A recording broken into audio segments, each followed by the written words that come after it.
আমাদের আলোচনা হচ্ছিল যে ওই যে মাল্টা গাছের প্রধান প্রধান হ্যাঁ রোগ এবং যেসব দমন ব্যবস্থাপনা তার উপরে প্রতিকার আলোচনা করছিলেন কৃষিবিদ মেহেদী হাসান ভাই।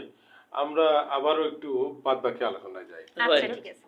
জি, ধন্যবাদ সালাম ভাই। তো আমি সংবাদের আগে মালটার আগামরা রোগের ব্যবস্থাপনা নিয়ে কথা বলছিলাম। হ্যাঁ তো আক্রান্ত অংশের মানে কিছুটা অংশ সুস্থ অংশ সহ আক্রান্ত অংশ কেটে পুড়ে ফেলতে হবে এবং কর্তিত অংশে বর্জ্য মিশ্রণ বা কপার অক্সিক্লোরাইড জাতীয় যে ছত্রাকনাশক আছে সেটি 7 গ্রাম পার লিটার হারে পানিতে মিশিয়ে স্প্রে করতে হবে। জি এরপরে যখন নতুন পাতা বের হবে তখন বেভিস্টিন 1 গ্রাম পার লিটার হারে পানিতে মিশিয়ে 7 থেকে 10 দিন পর পর 3 বার স্প্রে করতে হবে। জি আর ফল সংগ্রহ শেষ হলে গাছের মরা ডাল, ফলের বোটা, রোগ বা পোকা আক্রান্ত ডালপালা এবং অতি ঘন ডাল অপসারণ করতে হবে। জি এরপর মালটার আরো একটি মারাত্মক রোগ হচ্ছে গ্রিনিং রোগ। এটি মানে আমাদের দেশে খুবই নতুন, খুব বেশি দিন বয়স নেই রোগটি।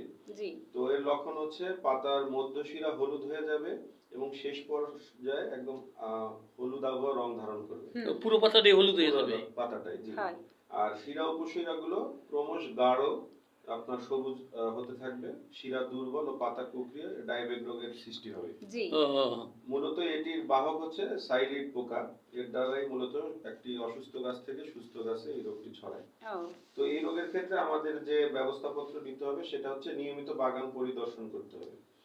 বিশেষ করে দেখা যায় পাশে যদি আপনার কামিনী গাছ বা কমলা গাছ থাকে অনেক সময় সেই গাছ থেকে এটা মালটা গাছে চলে আসতে পারে। জি তো আক্রান্ত গাছ উঠিয়ে পুড়িয়ে ফেলতে হবে যেহেতু এটা ভাইরাস আক্রান্ত।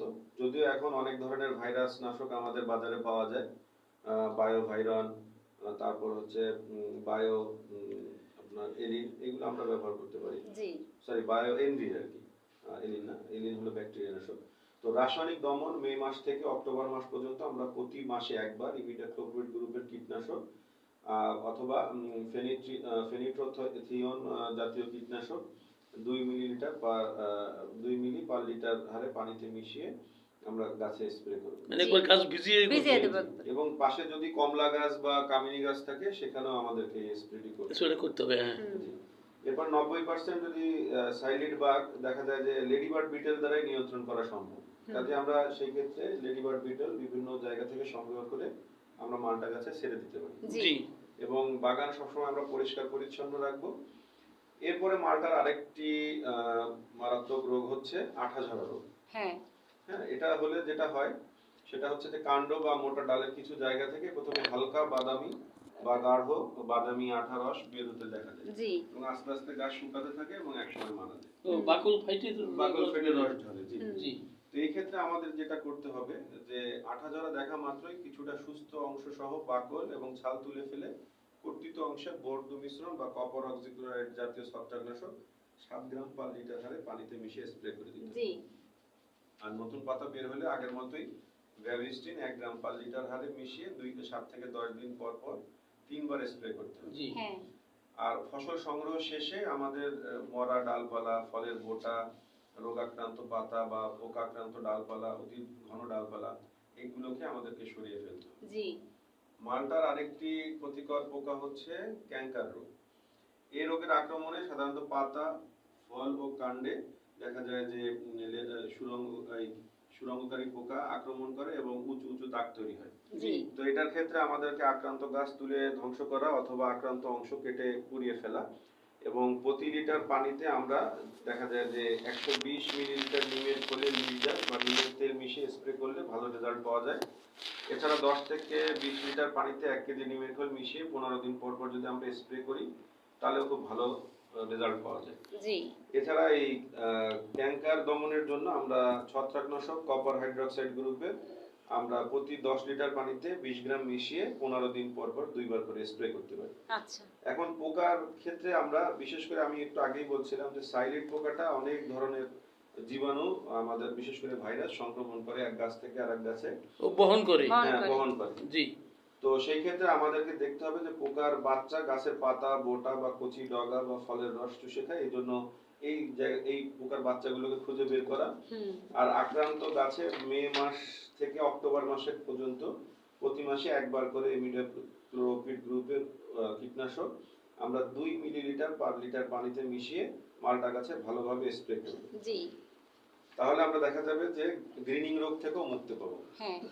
আচ্ছা, ধন্যবাদ মেহেদী হাসান ভাইকে। আমাদের আজকের আলোচনা শুনলাম যে মাল্টা গাছের প্রধান রোগ ও পোকা দমন ব্যবস্থাপনা। তো আমরা এখন একটু ফোন ইন প্রোগ্রামে যাই। জি। বাদ বাকি শ্রোতা চাষি ভাই বন্ধু যদি কোনো প্রশ্ন বা পরামর্শ থাকে তাহলে আমরা তা আমাদের কৃষিবিদ দুইজন আজকে উপস্থিত আছেন।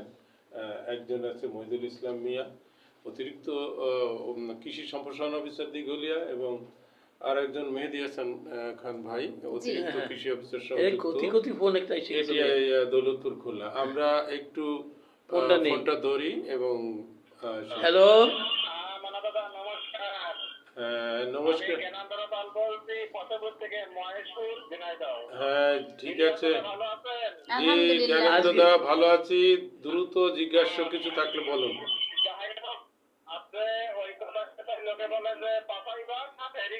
হ্যাঁ, আলোচনা করলেন শুনলাম, কিন্তু হায়াত মৌত হ্যাঁ, সব জায়গায় ঘর বাড়ির মানে কবরস্থান পর্যন্ত বাস কাজে লাগে। তা হ্যাঁ। আমরা এখানে আলোচনা করলেন, খুবই ভালো লাগছে আর কিছু লাগলো।